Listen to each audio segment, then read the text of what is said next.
unveiling a frozen enigma. Beneath miles of ice lies the vast, frigid continent of Antarctica, a place so remote and inhospitable that it was only officially discovered in the 19th century.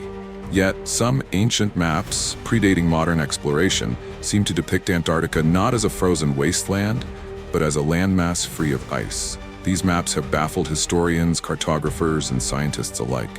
Could these maps reveal a lost chapter of human history? Were ancient civilizations more advanced than we ever imagined?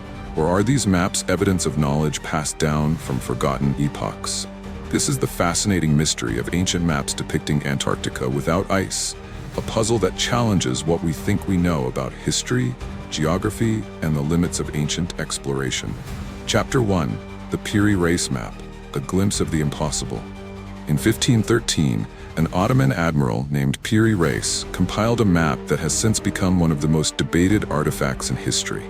Drawn on gazelle skin, this map shows the known world of the 16th century, but it also contains something far more extraordinary.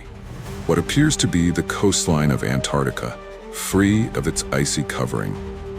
The Piri Reis map is a remarkable feat of cartography for its time. It accurately depicts parts of South America and Africa, continents that had only recently been explored.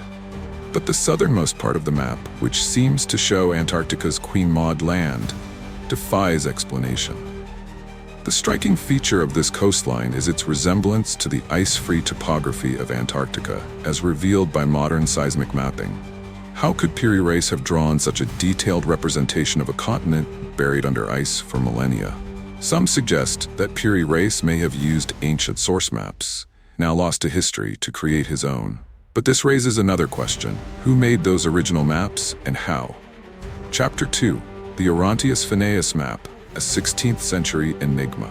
In 1531, the French cartographer Orontius Phineus created a map that adds further intrigue to the mystery.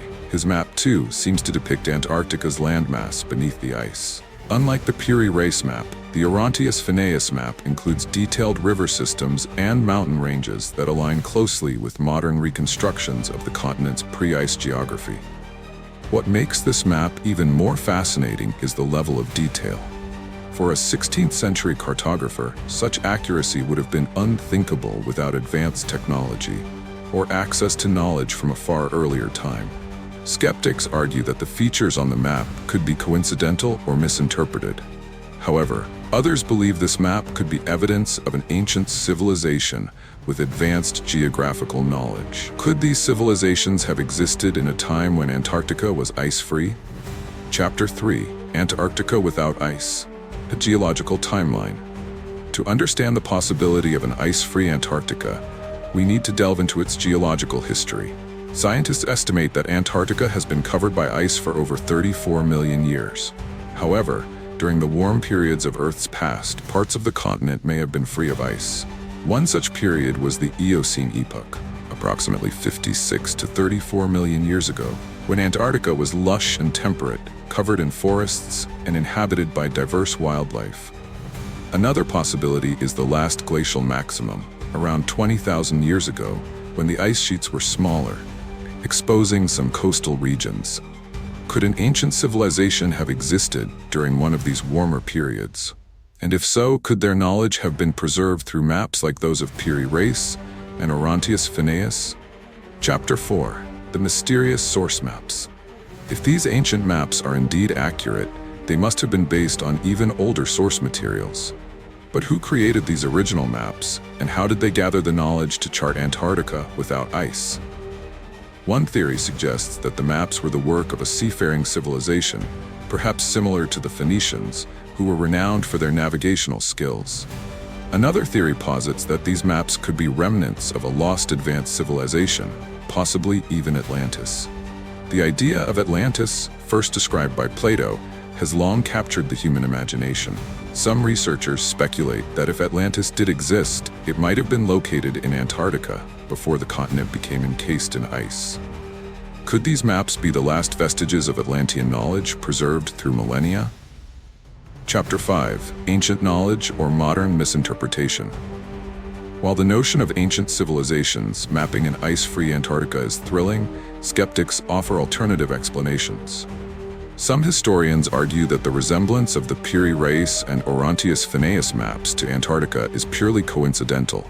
They suggest that what appears to be Antarctica is actually an exaggerated depiction of South America, or an imaginative extension of known coastlines.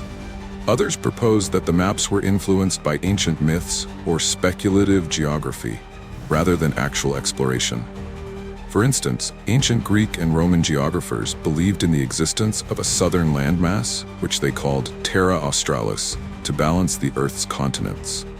But even these skeptical interpretations leave room for wonder. If these maps are based on speculation, why do they so closely resemble modern depictions of Antarctica's subglacial terrain?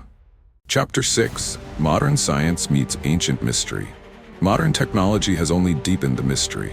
Satellite imagery and seismic surveys have revealed Antarctica's subglacial topography, and in many cases, it matches the details on the ancient maps. Could this be coincidence, or is it proof of something more profound? One of the most intriguing possibilities is that ancient cartographers somehow had access to knowledge of Earth's geography obtained through advanced techniques, such as aerial surveying. But this would require a level of technology that seems implausible for ancient civilizations. Alternatively, some propose that the maps may reflect a collective memory of an earlier epoch, when parts of Antarctica were ice-free and inhabited by humans. Could these maps be a kind of historical record passed down through countless generations? Chapter 7: The Role of Modern Exploration. As explorers and scientists continue to study Antarctica, new discoveries add layers to this mystery. Ice core samples reveal that Antarctica's climate has undergone dramatic changes over the millennia. Could these fluctuations explain how ancient civilizations might have explored or even lived on the continent? Recent studies also suggest that there are massive subglacial lakes and potential signs of microbial life beneath the ice. Could the melting ice someday reveal more evidence of human activity, or even ancient settlements? Chapter 8: Theories that Defy Explanation. The mystery of these ancient maps has given rise to a host of alternative theories, ranging from the plausible to the extraordinary. Alien intervention. Some believe that extraterrestrial beings shared their knowledge with early humans, enabling them to create advanced maps. Time travel. Could these maps be evidence of time travelers who documented the Earth's geography in its ancient state? Lost civilizations, from Atlantis to Lemuria. The idea of forgotten civilizations with advanced technology continues to captivate researchers and theorists alike. Chapter 9: The Search for Answers. The mystery of ancient maps depicting Antarctica without ice remains unsolved. Despite countless theories and extensive research, there is no definitive explanation for how these maps were created or why they align so closely with modern science. For some, this enigma is a reminder of how much we still don't know about the past. For others, it's an invitation to keep searching, to keep questioning, and to keep imagining what might be possible. Conclusion: a puzzle frozen in time. The ancient maps of Antarctica challenge us to rethink our understanding of history, exploration, and human ingenuity. Are they evidence of advanced ancient civilizations, remnants of lost knowledge, or simply a testament to the creativity and curiosity of early cartographers? Whatever the truth may be, one thing is certain: the mystery of these maps will continue to intrigue and inspire for generations to come. Thank you for joining us on this journey into one of history's most fascinating enigmas. If you have theories, insights, or questions about this mystery, share them in the comments below. Don't forget to like, share, and subscribe for more explorations into the world's greatest unsolved mysteries. Stay curious, stay adventurous, and until next time, keep searching for the truth.